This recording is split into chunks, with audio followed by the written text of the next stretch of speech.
Good evening. This is Akashvani. I am Saira Mujtaba with the news at 9.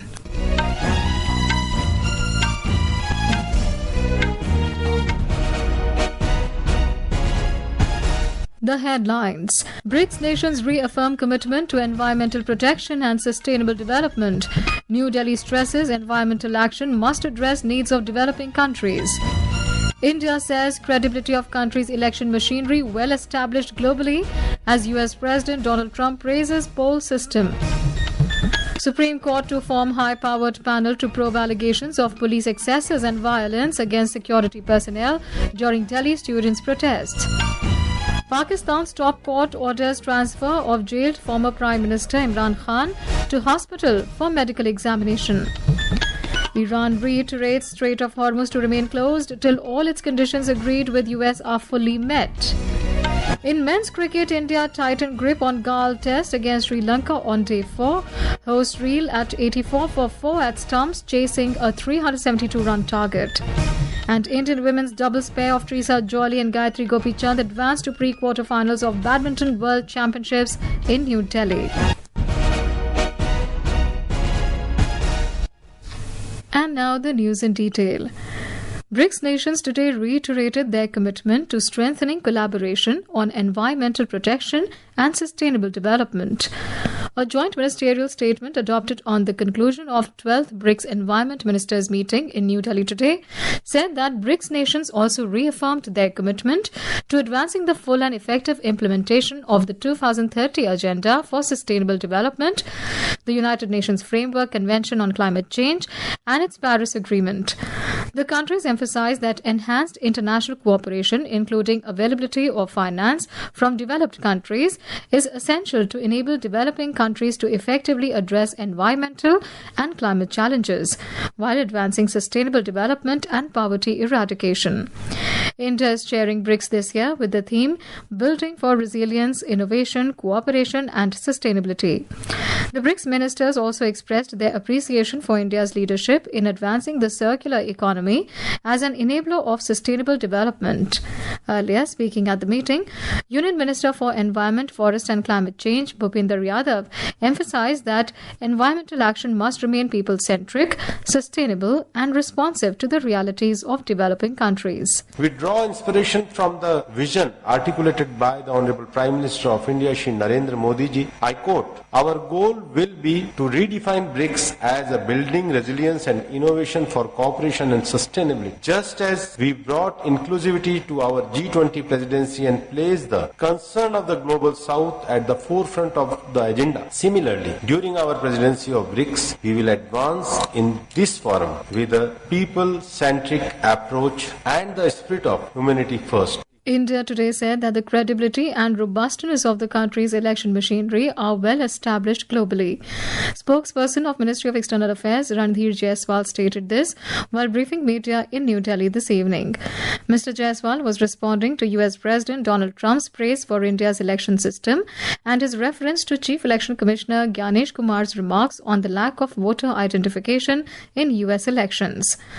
On the massive earthquake in Indonesia, Mr. Jaiswal said, India is deeply saddened by this tragedy. In Indonesia, it was rocked by a major earthquake in which a large number of people have been killed. We are deeply saddened by this tragedy and we convey our condolences on the precious lives lost. We also pray for the early recovery, the speedy recovery of those who are injured and for the safety of people who are involved in rescue and relief efforts. In this difficult hour, India stands in solidarity with Indonesia. On Pakistan's reaction to India's claims over Shehzad Bhatti terror network, the spokesperson said that India takes issue of terrorism very seriously. Terrorism matters. These are very serious things. We take it very seriously. We want the global community to understand the gravity of such actions. India has been hit hard by terrorism. We have, over the last several years, taken a lot of effort to galvanize global action, strengthen global action to fight terrorism, including cross-border terrorism. And whatever action is required to be taken on that account to defeat the scourge of terrorism, that we'll continue to take. On protests in Pakistan-occupied Jammu and Kashmir, the MEA spokesperson said that many lives have been lost there and the situation is such that the local population needs and deserves sympathy and solidarity from the international community. Union Finance Minister Nirmala Sitharaman has announced that public sector banks will launch a month-long campaign called Banking for Youth from the 2nd of October this year. The minister was delivering her concluding address at the Public Sector Bank Conference in New Delhi this evening. She said the campaign will work as a platform for a sustained engagement with young customers, facilitating their future entrepreneurial journey.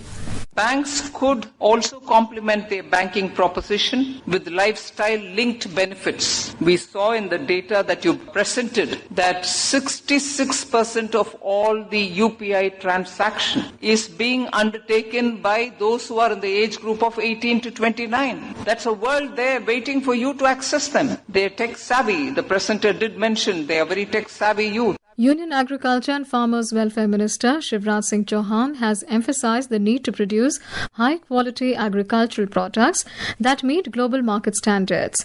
He said it can be done by educating farmers about various modern technical tools. The minister was addressing the 97th Annual General Meeting of the Indian Council of Agricultural Research, ICAR, in New Delhi today. We have everything: fruits, flowers, vegetables and grains. Our aim is to ensure that these products reach the country and the world in a better way, increase farmers' income and build a global brand for our agricultural products. With this objective, we organized the Sankalp Sammelan today. We prepared a roadmap to achieve these goals and presented it before everyone. Agriculture and rural development sectors have collectively taken a pledge today to implement this roadmap and achieve its objectives. Earlier, Mr. Chauhan inaugurated and laid the foundation stones for development projects worth over 1,258 crore rupees at Baran in Rajasthan. Railways Minister Ashwini Vaishnav today inaugurated the gauge-converted Kalara-Sabalgarh-Birpur rail section in Madhya Pradesh through video conferencing. The minister also flagged off the extension of the Gwalior-Galara train up to Birpur virtually. The extension will offer more affordable and convenient travel options for passengers from rural and tribal areas. The government has proposed a 5-year extension in the permissible age of battery-operated, hydrogen fuel-based and natural gas-driven commercial vehicles covered under the National Permit System. The proposal is part of draft amendments to the Central Motor Vehicles Rules 1989, issued by the Ministry of Road Transport and Highways to simplify national permit procedures and promote greater use of digital processes. This is Akashvani giving you the news. For quick news updates round the clock, follow us on our X handle at AI News Alerts.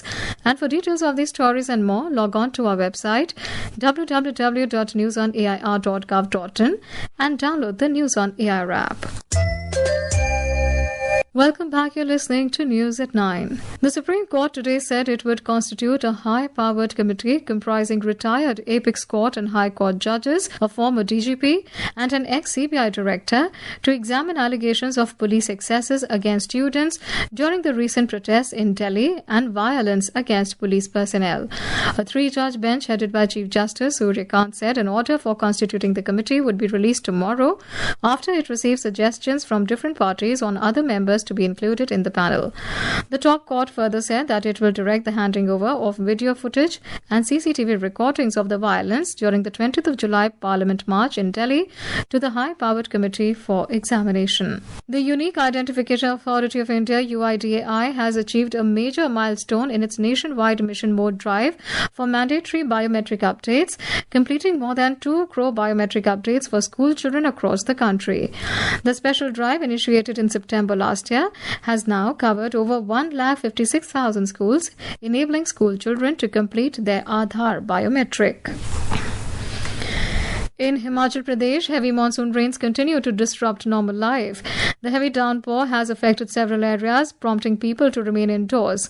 More from our correspondent. 3 labourers were killed in a landslide in a mining area near Kafota in Shilai Tehsil of Sirmaur district this evening. Sirmaur Deputy Commissioner Priyanka Verma said that 2 of the deceased were of Nepali origin, while 1 was a local resident. Relief and rescue operations are underway at the site. Also in Sirmaur district, government school Matar in the Nahan Assembly constituency turned into an island after the water level of the river flowing alongside the school rose closed due to heavy rainfall. All 52 students and 12 staff members stranded there were safely evacuated by late evening. In Solan district, landslides near Koti, close to Jabli, have disrupted train movement on the Shimla-Kalka railway line. Ritesh Kapoor, Akashvani News, Shimla. Meanwhile, the IMD has forecast very heavy rainfall conditions tomorrow in places over east and west Uttar Pradesh, east Madhya Pradesh and Uttarakhand. Parts of northeast India, Delhi, Haryana, Chandigarh, Bihar, Chhattisgarh, coastal Karnataka, Himachal Pradesh, Jharkhand, Kerala and Mahe. Some Himalayan West Bengal and Sikkim are also likely to receive moderate to heavy rainfall tomorrow. Pakistan's Supreme Court today ordered authorities to transfer jailed former Prime Minister Imran Khan to Islamabad's Shifa International Hospital for a comprehensive medical examination within the next few days. The court said the order was being issued in view of PTI's founder Imran Khan's health and the constitutional guarantee of the right to life and access to medical facilities. It also directed authorities to ensure weekly meetings between Imran Khan and his family members and ordered the establishment of a medical board with his personal physician and his sister to be associated with it. Former Pakistan Prime Minister has been imprisoned at Adiala jail in Rawalpindi since August 2023 and is facing multiple corruption cases. Iran today said that the Strait of Hormuz will remain closed to maritime traffic until all Iranian conditions under the 14-point Memorandum of Understanding or MOU signed with the US are fully met. Tehran has tied the reopening of the strategic waterway directly to the complete removal of foreign sanctions and the cessation of military operations. Iranian Parliament Speaker Mohammad Baqir Ghalibaf asserted that the Islamic Republic is ready to impose a heavier defeat on the enemy in proportion to its actions and aggressions.